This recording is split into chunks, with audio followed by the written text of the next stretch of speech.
تو ګوره د 12 کالو ماشوم دی دا او په څلورو میاشتو کې دې ماشوم قرآن حکیم یاد دی څلورو میاشتو کې دا قرآن حکیم چونکې د الله کتاب دی او د رسول الله مبارک هغه معجزه ده یعنې څلورو میاشتو کې د قرآن یادول دا ډېر زیات کار دی الله دې نور د دې کار واغوستلی او دا د دوی چې کوم استاد دی او استادان یو محترم صاحب دی دا د ټوله اخوارې الله پاک دې ټولو زندګۍ کې برکت پیدا کړي.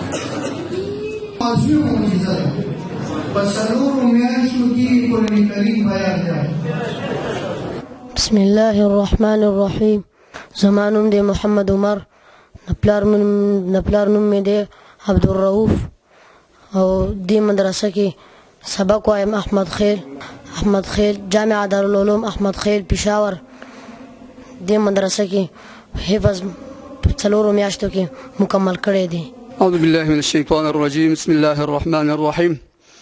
دی خو به فرست ټایم کې چې دی دغه ته تلو سکول ته به تلو، بیا د سیکنډ ټایم کې به دی مدرسې ته راتلو او د قاری صاحب محترم محنت و د سره نو د تقریبا څلور میاشتو کې د حفظ مکمل کړلو.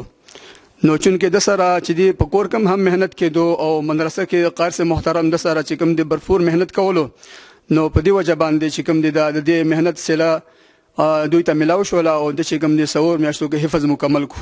ما نوم قاری بختیار حقانی ده. په درس مدلته په دارالعلوم احمد خیل سکیم چوک پېښور کې شروع کو چې د هغې محتمم نوم ده حضرت مولانا حضرت بلال سرحدي صاحب.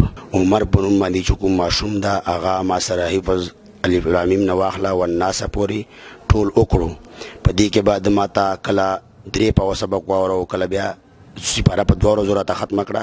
60 دن کې هغه قرآن مجید مکمل کو او قرآن مجید بیا ما هم دینه بعد ټول تنه واورولو په سپاره او اوس را سره دور شروع کړی دا او دورې 21 سپاره را سره وکړو. روزانه ترتیب سره 4-5 سپاره ورستو وای او مخکې یو پاور سره اوري او ماشاءالله خمینتی الکتی او خو اخلاق والدي او خو قرآن سره مینه ده ډیره زیاته او دا مونږ مدرسې د پاره مونږ محتمم سره د پاره د علاقې د پاره د الله یو دا انعام لایق وګرځولو چې دا مدرسې کې دا الک سبق وای او هغه سره شپې به کله دی 2 بجې پورې قرآن ته ناسو او دا نه دې سره د سکول هم وای ټول ټیم قرآن ته نه دا ور کړی، صرف سکول ور سره سهار وای او مسپخین ماته 2 بجې راځي ماښام مسخوتانه پورې را سره سبق وای. واخر دعوانا الحمد لله رب العالمين.